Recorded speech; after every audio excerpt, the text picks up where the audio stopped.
Good morning, everybody. Welcome to a beautiful brand new day. It's a gorgeous Wednesday morning here in the Enchanted Forest. And I hope it's a beautiful day or evening or afternoon wherever you happen to be. And if not, maybe our time together will help that along. For those of you that are listening out there and wondering if the chat room is open, it is open. Come on in. It's a great place to be with great people. So come on in. Chat room is open. Let's have some conversation and talk about a few things. Some of you may have noticed that the name of my show changed from Exploring Sacred to The American Mystic. And that was purposeful. And it's something that's been gyrating and working through my thoughts in my deliberations with regard to my work and the ever-evolving nature of my work and who I am, who we all are, right? We're always evolving, at least we should be. We should always be evolving and learning and becoming and exploring who we are in the fullness of who we are. I believe anyway. Maybe it's just me. So I'm going to talk about that for just a moment. And all right, here we are. Good. Everything is set in the studio. So it's been a while since I've been on. And the reason for that is because a lot of things have been milling about in my mind over the course of the pandemic and being, like many others, something of a hermit for a few months, many months, really considering my work, who I am in my work, taking a look at others and their work, their thoughts, their beliefs, really investigating others and appreciating the uniqueness of other people and their work. And that set me about really thinking about and appreciating the uniqueness of my work, of my life, of my path. And one thing that ran over and over in my mind was a question that I'm often asked, and that is, how would you classify yourself, your work? What are you? What is it that you do? Most of you that know me know that I really don't like the word psychic. It has grown to have a connotation that is really cheesy, and it reminds me of a sideshow act. And that's just me. That's just me in my world, in my worldview. The word psychic really just doesn't resonate with me. And really neither does the word medium, because I believe that psychic and medium kind of drill down who we're supposed to be, or maybe it narrows, it's a confinement, if you will, to say that I'm just a psychic, I'm just a medium. There's a whole lot more to me, and that is my love of the mystery, the great mystery. Mysticism. Who am I? Who are we? Where did we come from? What lies beyond the veil? What is it that I can see that others don't naturally see? What is it that I hear that others don't naturally hear or feel or sense or smell or taste? Why is that? What's the mystery behind that? Am I part of the mystery? That in and of itself is always an adventure. And it is true that, once we start learning something and we think that we've learned all there is to learn about something, well, that is certainly not the truth. The more we dive into the great mystery, into our own mysterious origins and our own mysterious being, we find that there's so much more to learn, to explore, to be open to. I like the word mystic a lot, because the word mystic, for me, connotates exploration, learning, expanding, stepping beyond the veil, being balanced here on this side of the vibrational veil. Mystic. One of my first books, Embracing the Mystic Within. I wrote that at the behest of Sister Irene Mary McDonnell, who asked me to write a book for mystics, Christian mystics, or those that wanted to learn more about Christian mysticism, Catholic mysticism, world mysticism. And I did that. And then along came the Mystic Angels, and A Year of Mystic Angels, the book, which has sold out so many times that finally I just had to release the production to Lulu, right? I had to flip it over to that platform because they can't keep them in stock.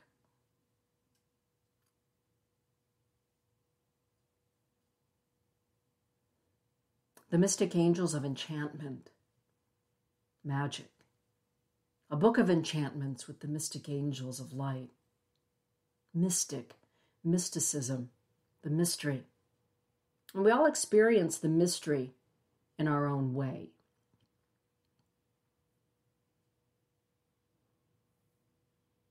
We all experience the mystery through our own filters, the filters of our experiences, of our upbringing, of our ancestry.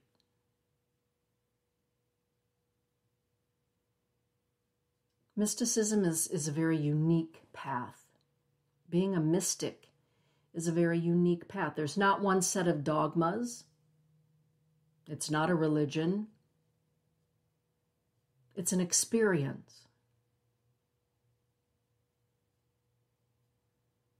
So when people ask me what I am, oftentimes I will say, well, I am a seer. I'm a mystic.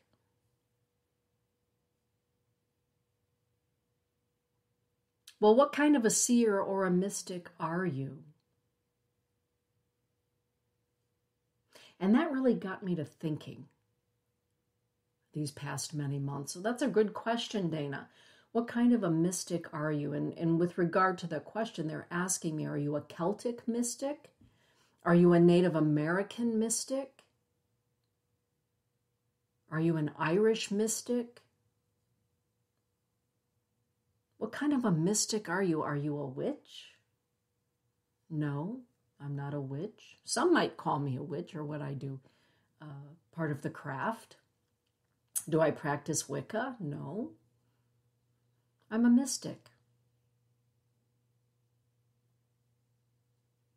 And if you're asking me about my nationality is American. I'm an American mystic. I live in the United States, here on this continent. I'm an American mystic. What is my genealogy? Well, if we're going to break it down into continents or countries, my ancestors hail from Africa. Specifically, Africa has over 50 countries within the continent of Africa. My relatives come from the Congo.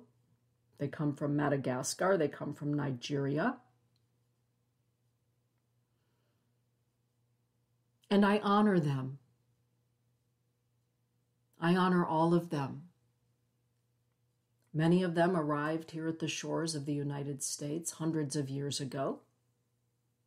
And I honor them, and I honor those that still live on the continent of Africa and in those countries. I honor them all. And my genealogy says that I'm also blessed with Irish ancestors. That's a beautiful country. It's a beautiful island, Emerald Island. And I honor my Irish ancestors, all of them. And I have European ancestry. specifically Northern Europe, and the UK, the United Kingdom.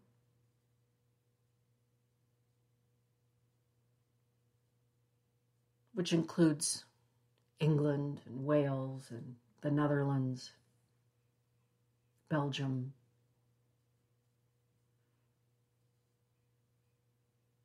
And of all of those places, I'm most heavily Scottish. If we're going to look at blood quantum, sadly, some people are so focused on blood quantum. My blood quantum mostly is Scottish. And all of that is marvelous, and I honor all of my ancestors. They are in my blood, they are in my bones. They inform me. They inform me of their ancestral experiences, their wisdom, their gifts, their talents, their traumas, their loves. All of those memories live in my blood and my bones. They inform me.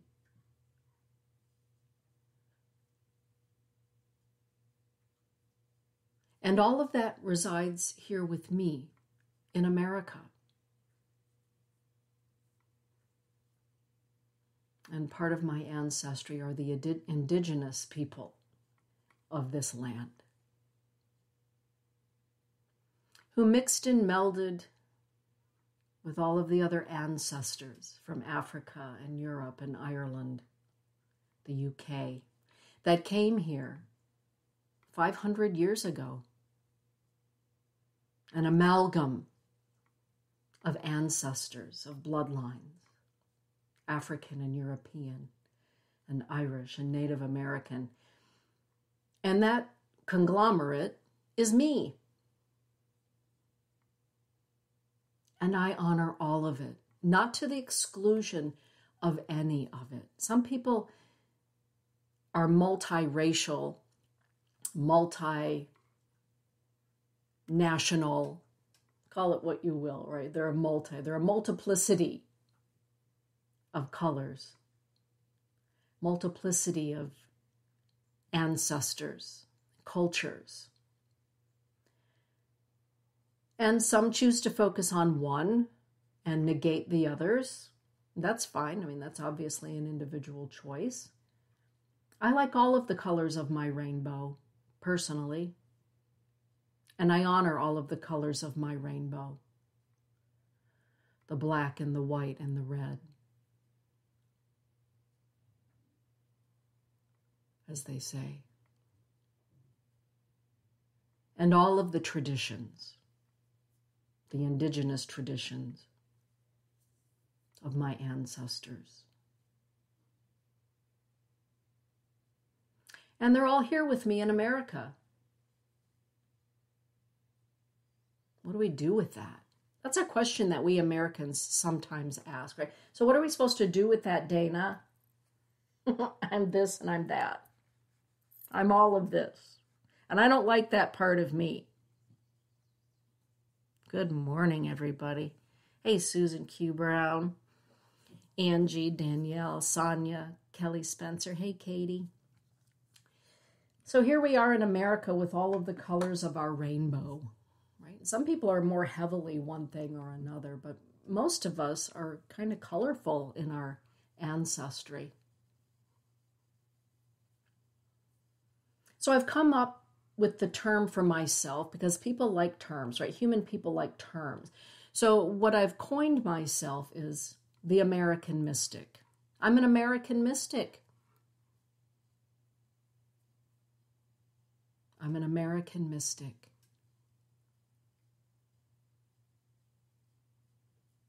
There are a lot of people that feel that the magic, the mystery, the gifts are somehow watered down here in America. And I believe that nothing could be further than the truth. Some people feel that unless you're practicing the ancestral ways in the old country, they're not as potent or meaningful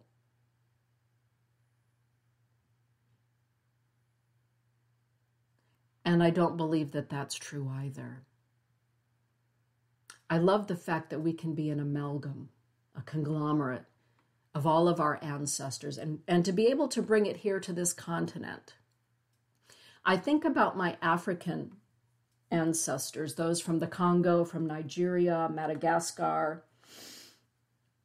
that came here hundreds of years ago. And they didn't come with much, right? They weren't able to bring the herbs and the medicines, the stones and those kind of things from the old country, if you will, here to these shores. They pretty much came with what they could carry, maybe. And they had to learn to adapt the wisdom of the old country to this country, with the uniqueness of the flora and the fauna, of the religions that were often pushed on them.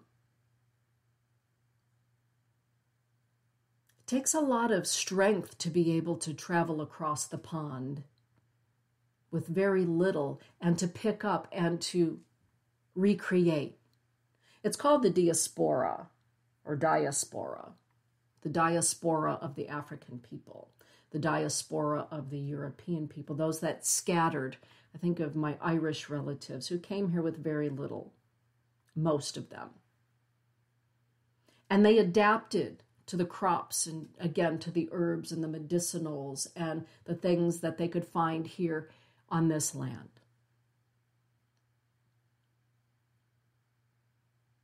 And I think about my relative, Elizabeth Mary Andrews, right? Who was hung by the neck until she was dead in New Haven, Connecticut in 1647. Persecuted for her gifts. I'm not quite certain what they were. I haven't learned that much more about her. But she was strong enough to come here with those gifts. And although persecuted for it, you know, some of us women of her bloodline were still alive. Here we are.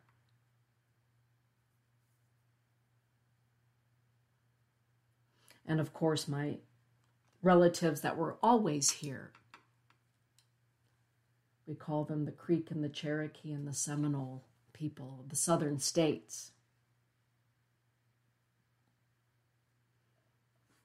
I love them all. I honor them all. And for those of you that are listening that are wondering, can you create something out of all of that? You can. You do. It's who you are. If you just be who you are and investigate your ancestry, where your people came from, maybe you'll be able to learn about their gifts and their talents. Or you begin to work with them with your own ancestral altar, if you will, or an ancestral investigation. Being an American mystic, being an American witch, being an American hoodoo root worker, Southern conjure worker. We have some really unique aspects here in the United States, some unique paths that are unique to the United States. And of course, first and foremost are all of the indigenous pathways. But there are over 500 federally recognized tribes, and there are many, many more tribes that are not yet federally recognized. Probably will never be federally recognized. And all over 500 of those tribal nations have their own beliefs. They have their own customs and cultures and teachings and wisdom keepers and mystics. A great study is a book called The Mystics of the Plains, about all of the Native American mystics of the Plains Indians. Mystics are in every tradition. Some are seers, some are conjurers, some are those that just have a great gut and intuition. Some mystics feel, they see, they hear, they know. They're healers, they're bone readers, they're root workers. They work with the roots, they work with the land. Down south, where my people have been for, well, probably over 500 years now, not including the indigenous relatives. Here in the United States, we have a practice known as Southern Conjure or root work. Some people call it hoodoo, which is a combination of teachings that came on the slave ships from Africa that met up with European Christianity, that met up with Native American culture and spirituality. And it's still practiced today. In fact, from my understanding, it's on the rise, Southern Conjure or root work or hoodoo. Also, the practice of powwow has nothing to do with Native American gatherings called powwows. Powwow is more Germanic, European in nature. We think of it usually in the Pennsylvania corridor of the United States. Those immigrants, settlers, colonists. We have Louisiana voodoo, which is different than Haitian voodoo, spelled differently, even. We have American witches. I think of Lori Bruno, first and foremost, my favorite American witch. And there isn't anything about any of those practices that is less than. It's unique to the United States because it's an amalgam. It's taking the best of the magic of our bloodlines that we all contain. I mean, we carry it with us. One thing I've learned in these past couple of years since the gift of meeting my biological family is the gift of sacred sight. And it would appear, no pun intended, that sacred sight runs through all of my bloodlines in talking to my relatives. Hey, Jess. Sacred sight, what is that? It's the ability to see things that exist in the subtle realms. They exist right here with us in the physical realms, but they're subtle. They're very subtle. How do we pick up on them? How are we inspired by them? Well, an artist is inspired by the subtle realms. They have a sacred sight that says, I'm inspired by a thought. I'm inspired by spirit. I'm inspired by creativity. I'm inspired by. They see things differently, and they're able to place what they see into their artwork. Kelly Spencer, Nikki Jorgensen, Susan Brown. Susan, if you would put a link so people could take a look at your divination cards that you created from your artwork, if you could put that in the chat room, that would be outstanding.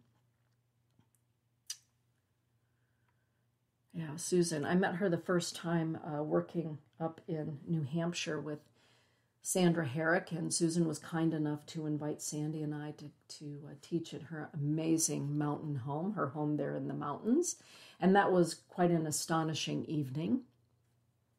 She is an artist, and she has her own Dakini deck, she calls it. It's outstanding.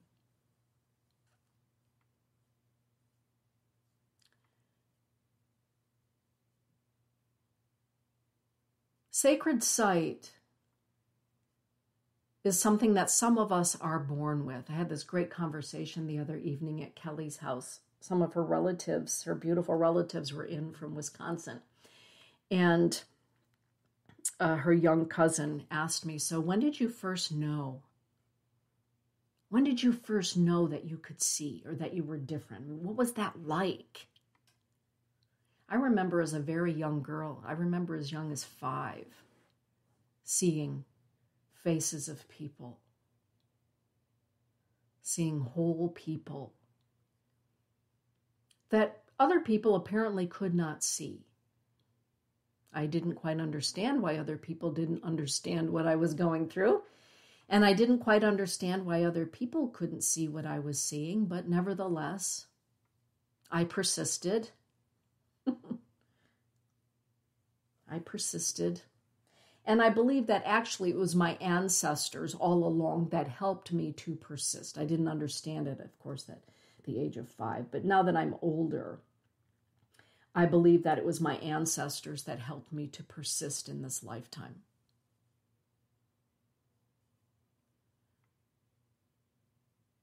To persist in not giving up or wanting to do away with sacred sight. Sacred sight is not only the ability to see what is typically unseen to most others, but sacred, and it can be developed. I was going to say that it can be developed. And for those of you that are looking into or desire to develop sacred sight, I do have a Patreon account under The Temple Within. The Temple Within. Go to patreon.com, look up The Temple Within LLC. And for $10 a month, I create a unique course designed only for my official Patreons.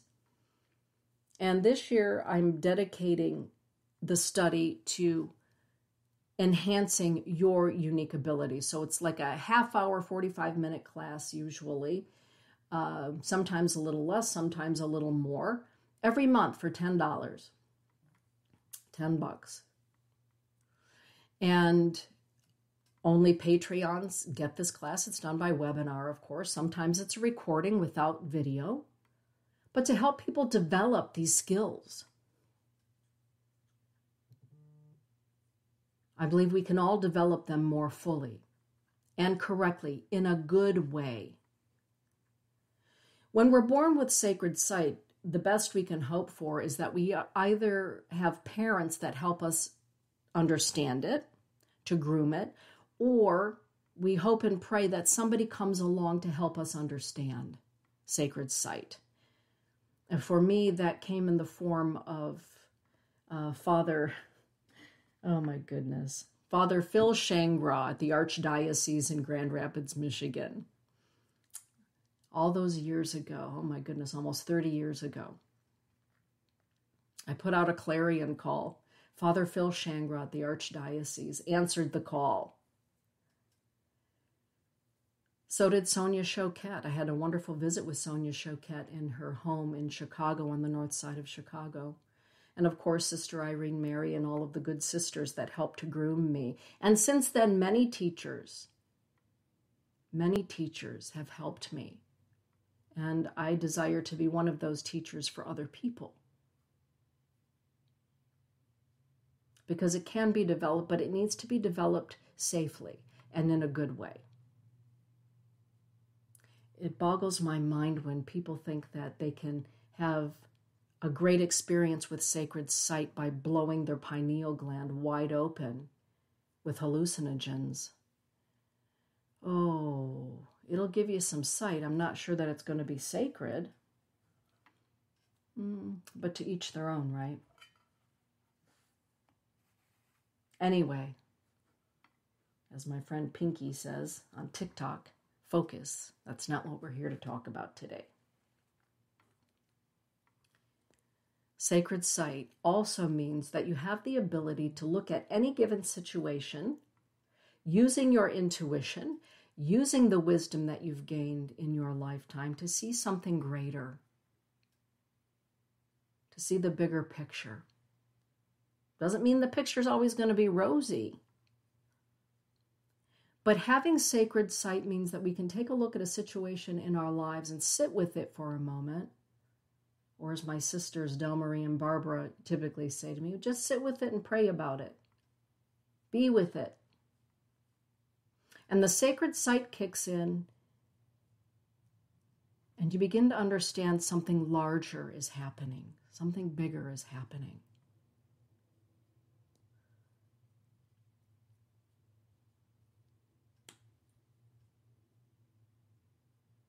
And you can take that information and dig further. Some people use tarot cards, some people use the Dakini deck, some people use my empowerment decks to dig further. To take a look. Sacred sight means not only using the empowerment deck, the Dakini deck, the hoodoo deck, whatever it is that you're using,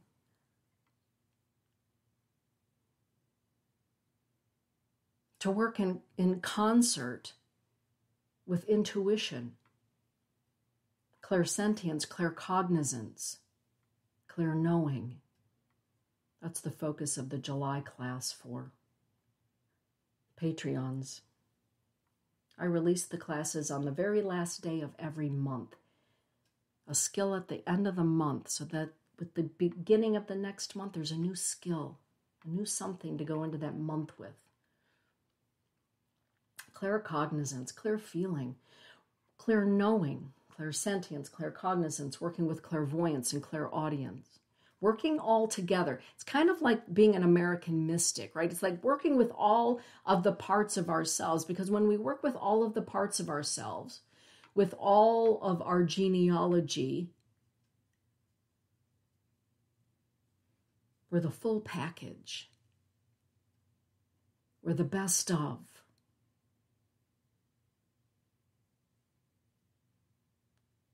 Sacred site means that also we're not always going to see the fluffy bunny stuff. And anybody who knows me knows that I'm not really big into fluffy bunny stuff. The surfacey stuff where intention is everything. No, intention is not everything. Intention is not everything. If you do not know what you are doing, your intention means nothing at certain levels of the mystic path.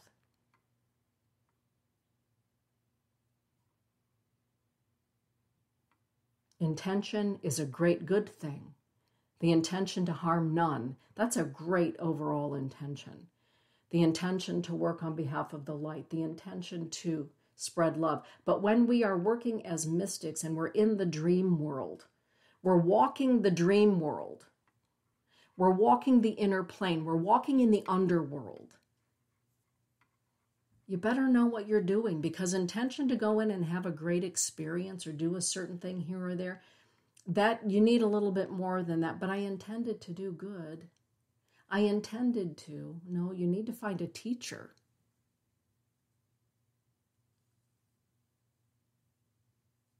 You need to find a mentor, not a guru, but a teacher. Ask for the teacher and the teacher will arrive. That's a great thing, isn't it? It's true too. It's true too. Okay, Susan, I'll trade you. If you put a link to your Dakini deck and where people could find it, I will share the link to the Patreon. I love that. Her deck really is beautiful. Her art is extraordinary. Truly extraordinary. You can find her also on Instagram. Find Heartful Art Studio on Instagram too. Oh, goodness.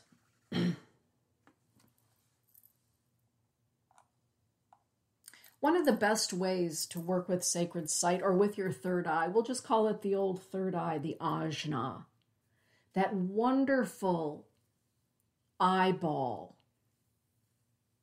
the all-seeing eye, connected to the pineal, connected to all the other chakras. One of the best ways to be with that or work with that is to use your imagination, to create, to draw, and without judgment. Well, I'm not going to draw because I can only draw stick figures. Well, then draw the best stick figures that you can draw. Draw the best stick figures that you can draw.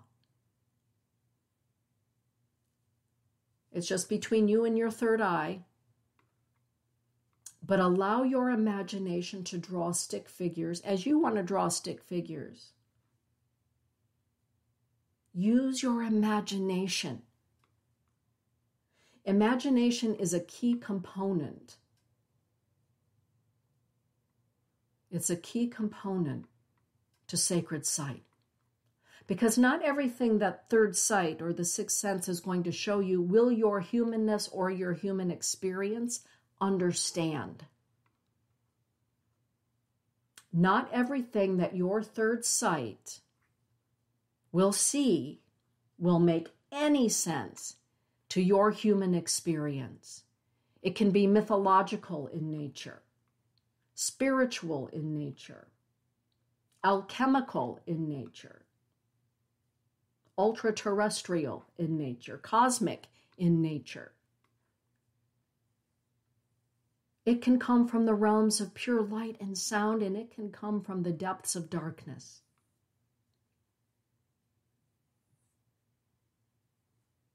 Allowing your imagination to flow, even with stick figures, or however you express your creativity, whatever that is for you.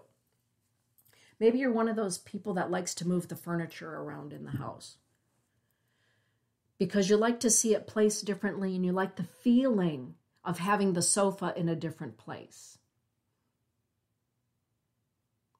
You like to move the artwork in your home around because you like the feeling that it gives you to have a certain piece in another. You see what I'm saying? Allow your creativity, because the creativity that we each have is a gift. And it's a wonderful way for us to explore our sensitivities. Sensitivities to placement, sensitivity to the movement of energy, sensitivities to emotions, joy, sorrow, bliss, melancholy, passion. It allows us to explore our own psyche. Sometimes what the sacred sites gives us to see is part of our own psyche. Our own experiences will show up in meditation. Our experiences as a seer will show up in our dreams. Either the dream that we're experiencing while our body is awake, or the dream that we experience when our body is sleeping. It's all a dream. All of this is a dream that our soul is dreaming. I believe. That's me.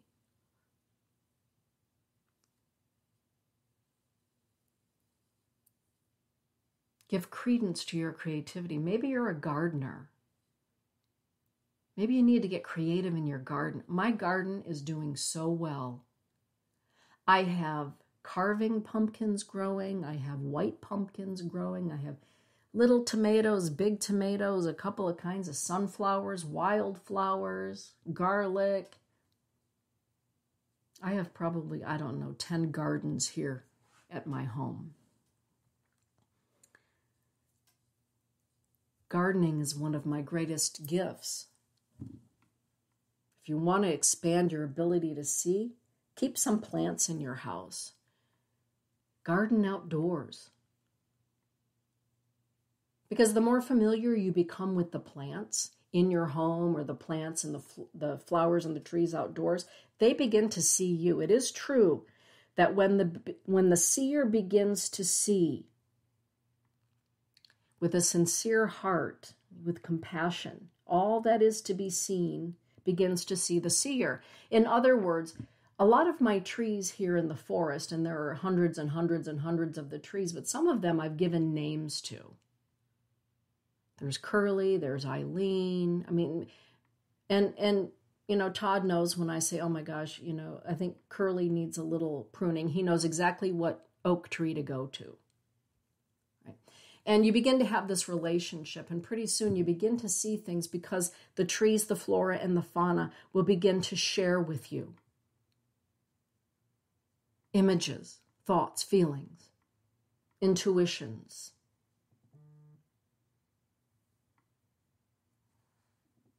Inspirations. That's also being a sacred seer. It means having a relationship with the unseen. Not just dipping in every now and again. I'm going to dip into spirit today, and then I'm going to dip back out. No, when you're a mystic, when you are a seer, and that is your path to be an American mystic, or maybe you're listening from Scotland, so you're a Scottish mystic, or you're a Scottish witch, or a Scottish pagan, or maybe I know that there are listeners from all over the world. And this all applies to you and where you are.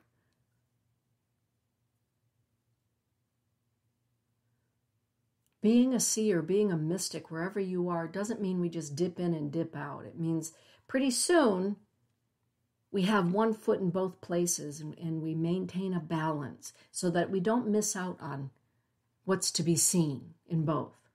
Balance is the key. Balance is the key. We can become unbalanced with sacred sites, spending too much time in the unseen, spending too much time in the etheric world, the ethers. We did come here to have a human experience. And for the mystic, we're having a human experience. I'm definitely having a human experience. But I want to know more about why. I want to know about the fullness of having a human experience. It means we get to have this flesh and bones and ancestors and stardust in our blood, and at the same time we get to eat ice cream. Last night, Todd and I took his Jeep out. We did a bit of Jeeping last night, by golly. And we had ice cream. And then we traveled down twisty-turny paths, wooded paths. And there I sat, eating my vanilla ice cream, enjoying the beauty of nature, but more than that, feeling, perceiving.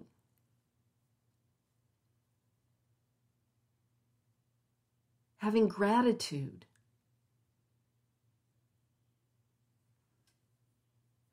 Third sight, when it doesn't gather all that is to be seen during the day, third sight also kicks in when we are sleeping. And I think probably next week we'll talk about the dream time and what's to be seen in the dream time and how our ancestors can come to visit us, both in the waking dream and the unseen dream. The American Mystic. Hashtag the American Mystic. A lot of you are American mystics. Some of you are mystics from where you are. Your nationality, your culture. Some people, that's a whole show in and of itself. Where do you live, and where do you live, and where are you from? Those are interesting conversations. Where are you from? Where do you live? What's your nationality? Where are your people from? What is the culture? So many answers to that. So much to learn. So much to learn. To all of you American mystics out there that feel as though it's not enough to be an American mystic, it is more than enough to be an American mystic. You're here to do that. There's so much mystery where you live, on your land, in your home, in the forests near you, in our national parks, etc. In your garden, in your blood, in your bones, and adapting that, just like our ancestors did when they arrived here. They adapted. They couldn't bring Irish sea moss to the United States, but they were able to find sea moss there on the eastern seaboard, right?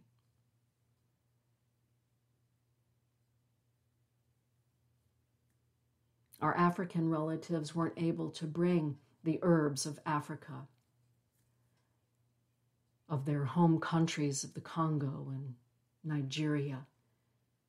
But they learned how to adapt their herbal ways, teachings, their root work with the roots and the herbs found here. And they had some good teachers. With those that they mingled with, our European ancestors, Native American ancestors. Norse ancestors. They adapted. And it's good to know. There's nothing like going to Scotland for me. I love being in the Highlands of Scotland. And I love being in Ireland with Amantha Murphy. And I love going to Greece and Italy and France and all of those places, Egypt, all of the places that my ancestors come from, I've been to, with the exception of the Congo and Nigeria and Madagascar. I will get there, but I have been to Egypt.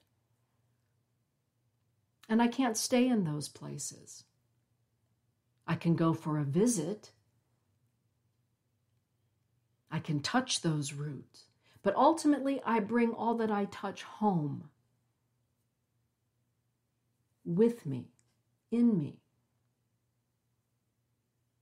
The magic isn't lost somewhere across the pond. You carry it within you.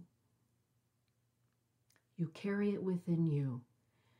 And you express it in the way that you create, the way that you see, feel, sense, the way that you practice your spirituality, your shamanism, your religion, whatever that is for you, on your yoga mat, in your artwork, in your creativity, in your gardening. Isn't that lovely? With that, everybody, next up is going to be Terry Ruel. Oh my goodness, her show from last month was such a hit. Talking about, you know what, post-pandemic. Who are we now? Well, hashtag the American mystic, right? COVID gave me a while to toss some things about, mix them up, and contemplate and come up with and redefine and drill down. What has it done for you? What has it done for you? With that, everybody get out there and shine, and I will post the link here in the chat. But have a beautiful day. Get out there and shine.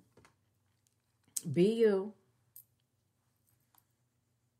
Be you. Honor your ancestors, all of them. Every one of them. Honor where they came from and the wisdom that they share within you. For you. Blessings be, everybody.